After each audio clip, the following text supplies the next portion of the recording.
Professor, uma dúvida. A tua análise está bem alinhada. Eu conversei bastante há alguns dias com o Breno Altman, que conversou com a vice-presidenta da Venezuela, né? Ele falou uma coisa bem parecida com a tua, mas eu tenho uma dúvida, assim, e é uma questão de impressão, pode ser que eu esteja redondamente enganado.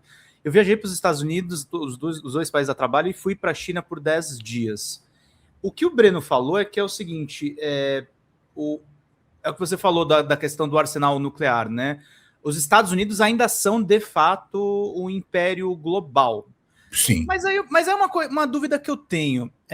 Porque o que você está me explicando é que não é que os chineses não podem intervir, é porque não é interessante eles intervirem. Parece que tem um acordo não falado de que a esfera de influência da China vai ser naqueles territórios e que os Estados Unidos vai ficar nessa, porque também tem uma questão ideológica, que como eles estão num movimento de decadência ideológica, eles precisam reforçar esse passado mitológico. Então eles vão fazer isso usando os outros países de gangorra. A China realmente não tem capacidade de peitar os Estados Unidos, ou ela tem capacidade de peitar os Estados Unidos e prefere não fazer isso, ou o poder dela é outro? Tua pergunta é ótima, porque a primeira resposta que eu quero te dar, Pedro, é a seguinte: será que interessa para a China nesse momento peitar? Não interessa. Porque a questão, por exemplo, eu vou dar um exemplo prático, tá? O DeepSeek, que ficou todo mundo no Ocidente ouriçado, que era melhor do que o ChatGPT, era mais barato. Eu fui numa redação da CGTN na China. A redação inteira tem IA, Trevisan, e não é IA de imbecil fazendo comando em prompt, é IA nos procedimentos, é tudo rápido e ágil. Então eu acho que a gente já está para trás, e não percebeu ainda. As pessoas falam comigo sobre China, a segunda vez que eu fui para a China, a primeira vez foi lá para trás, depois mais para frente, a segunda vez que eu fui para a China, eu vi o pobre chinês, o miserável chinês, sentadinho pedindo esmola. Né? E eu vi que o cara chegava com o celular dele e punha o celular dele no celular do coitado que estava ali e andava embora. Aí eu perguntei para um chinês que falava inglês, porque eu não falo uma palavra de chinês, aquilo é difícil. Também não. Né? Eu perguntei, o que é isso? Ele olhou para mim e falou, mas vocês não têm isso? Eu falei, não, isso chama 5G. Já 2018. Ponto. Real, assim, sabe? O bobinho. É que nem você na redação. Eu não sabia nem o que era. As grandes cidades americanas levaram de 3 a 5 anos para ter a capacidade de 5G que Você lembra do governo passado, o governo Bolsonaro, que saiu berrando, gritando que ia pôr para fora os chineses, que os chineses não iam mexer no 5G? Lembra disso? Uhum. Até que uma pessoa um pouco mais sensata bateu na porta dele e disse, querido, para ter 5G, fica quieto. Para ter 5G, você precisa ter estrutura de 4G e até de 3G para fazer a transição. Não é assim, custa muito caro se for fazer. A única empresa que fez 3G aqui, 4G aqui, porque era muito mais competente, muito mais rápida, e era menos da metade do preço, era uma tal de Huawei. Se a gente mandar embora a Huawei do 5G, não vai funcionar nada no 4G e no 3G. Fica.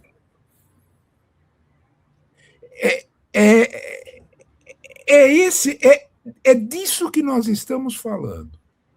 Quando a gente pergunta sobre China, é velocidade, é o que você constatou, sobre A, DeepSeek e todo o resto. Quando nós falamos sobre isso, mas esse todo o resto não está só na presença tecnológica. O número mais catastrófico sobre o que é presença chinesa, que é o que assusta tanto o tio Donald, eu agora só o chamo assim. Né? Claro. É o tio Donald, eu tenho medo, né? O tio Donald é bravo, essas coisas. Então, tá bom. Aquilo que assusta mais o tio Donald é o fato de que dos 193... vamos prestar atenção nisso, número chato. Dos 193 países que compõem a ONU, olha o número, 156. 193, 156. 150 em 190. A maioria absoluta. Tem corrente de comércio maior com a China do que com qualquer outro país. Isto quer dizer o seguinte: a soma de importação e exportação com os chineses, em 46 dos 54 países africanos, a soma de importação e exportação é China. Como é que é? Quer dizer que aquilo que a gente fala aqui, bem quietinho, sem grande estardalhaço, que os chineses compram 35% das nossas exportações, isso nunca aconteceu na história brasileira de comércio. E nós compramos deles 28% da... Olha o volume. O segundo é os Estados Unidos, que é 15,11. Olha a diferença. É menos da metade. E estou falando de Brasil, hein? Se eu olhar a América Latina inteirinha, é tudo igual. Quer ver uma brincadeira interessante? Você já reparou que o Milei é valente com todo mundo? Já reparou nisso? O Milei grita, fala, é a liberdade, não sei o que. Às vezes ele é mais do que o Trump, né? O Trump, nesse caso, às vezes tem mais... Mais mal educado, tudo bem. Tá bom, né?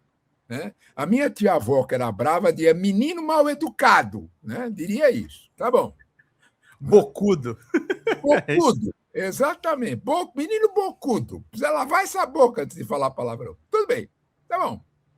Se alguma vez ouviu o senhor Milei falar um A sobre China? Nada. Não é só porque a China compra, que nem aqui, 90% da soja deles. E trigo, e lítio. Lá deles tem lítio também, eles compram. Não é só por isso.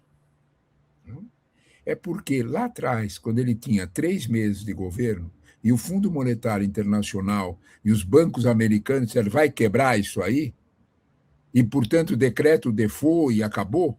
Lembra disso? Uhum. Quem segurou as pontas, quem apareceu lá, apareceram 2 economistas chineses, mais um embaixador, e fizeram, olha, nós vamos dar para vocês 5 bi para vocês fecharem as contas, tá? E eles precisaram outras vezes dos chineses. É como eu brinco com meus alunos. Entendeu ou eu preciso desenhar? Porque quando a gente fala de projeção de poder chinesa, Pedro, nós temos que falar desse projeto bem organizado. A gente chama de Nova Rota da Seda, né? A Road and Belt Initiative, né? Mas é isso mesmo, né? É uma nova rota que deu certo, que avançou, né? Quando a gente fala de China, a gente tem sempre que ter presente aquele tal de Napoleão. Aquele cara lá entendia alguma coisa de guerra, né? Ele levou os soldados dele até a porta da China e parou. Primeiro ele disse para os soldados dele, 40 séculos vos contemplo, eu não vou entrar aí não, porque... Segunda coisa que ele disse para os soldados dele, né? Eles estão dormindo. A hora que eles acordarem não tem para ninguém, porque o Napoleão ignorante não era, e ele sabia que na mudança da formação do capitalismo, 3 coisas os chineses saíram uns 200 anos antes do que nós aqui. A bússola, a pólvora e o macarrão. Quando você pensa em macarrão, pensa que macarrão é aquilo que encantou tanto o Marco Polo. Macarrão quer dizer que o trigo está guardado para o inverno inteiro. É isso que quer dizer macarrão. Preservação. Existência. A fome muito menor. Né?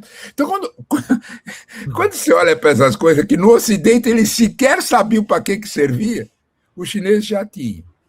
Então, antes da gente, 1400, eles eram o império mais rico. Né? Aí eles têm movimentos de sístole e diástole, historicamente. Movimentos que eles se fecham, fazem uma muralha. Movimentos que eles se abrem. Nós estamos num movimento que eles se abrem. Né? E vão avançar de uma forma assim meia violenta.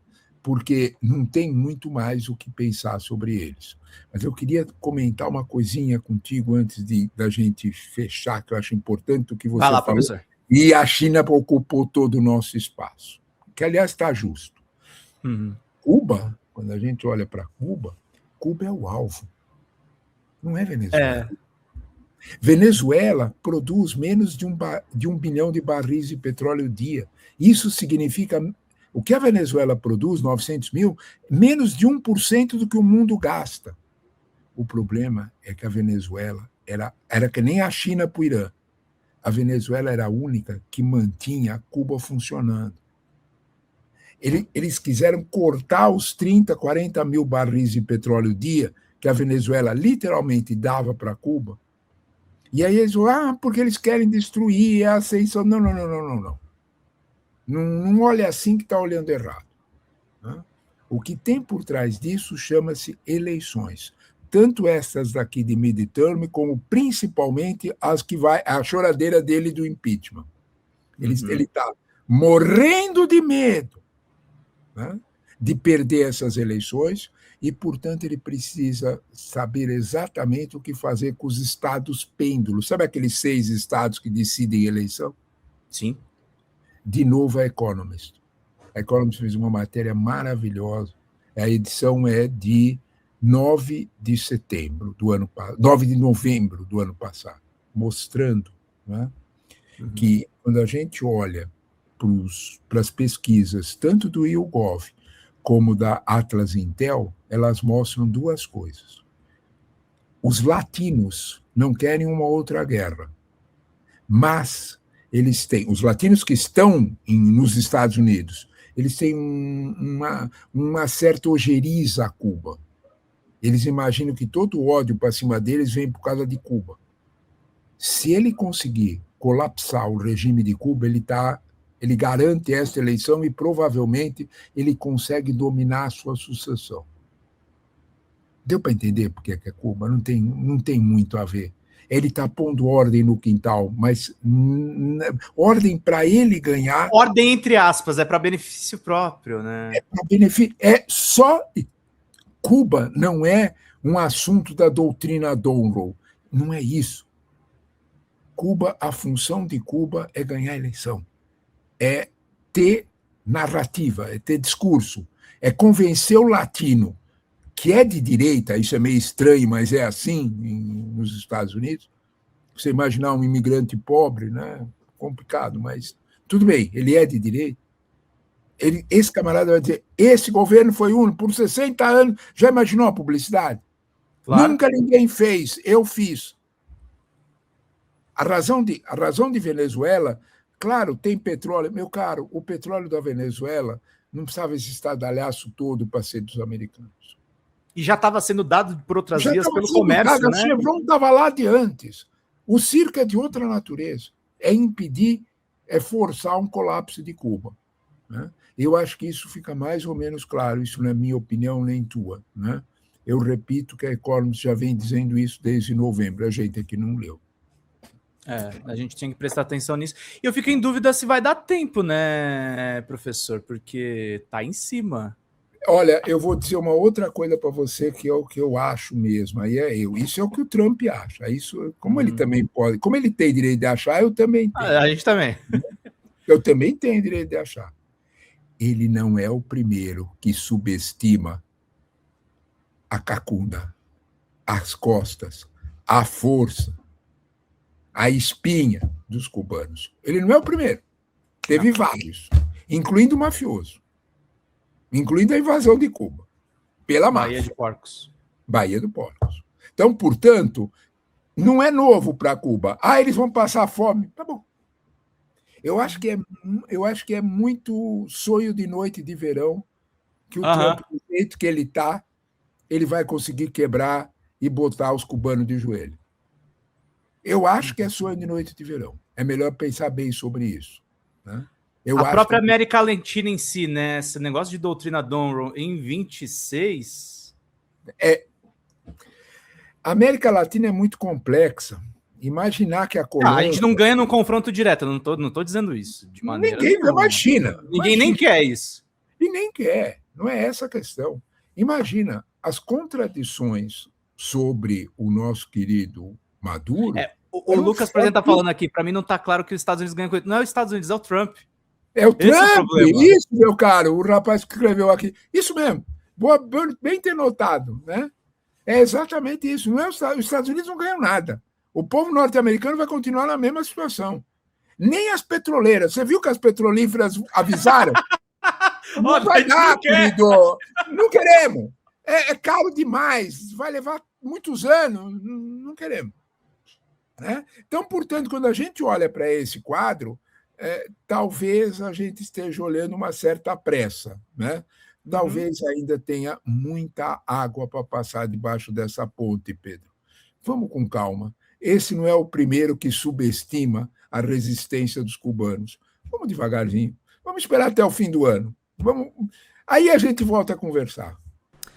Fala, galera da Folha TV, não se esquece de se inscrever aqui no nosso canal para assistir programas como Folha Notícias Manhã, Folha Notícias Noite, o nosso Folha Entrevista e o nosso Barzinho das Meninas. Muitas coisas bacanas a gente acompanha por aqui e a gente precisa muito, muito do apoio de vocês para nosso trabalho jornalístico, investigativo, de curadoria de conteúdo, com vocês ajudando no nosso Pix, folhademocrata@gmail.com, ou mandando superchats, valeu demais, e os recursos financeiros, tornando-se membro do nosso canal, no nosso curso de jornalismo básico, para você ficar muito bem informado a respeito de tudo.